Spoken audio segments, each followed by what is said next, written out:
कृतार्थदेववन्दनं दिनेशवंशनन्दनं सुशोभिभालचन्दनं नमामि राममीश्वरम्।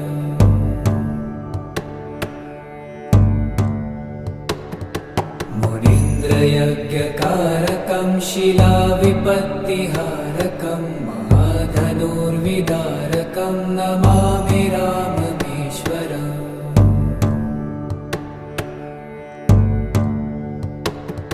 स्वतातवाक्यकारिणं तपोवने विहारिणं करे सुचापधारिणं नमामि राममीश्वरम्।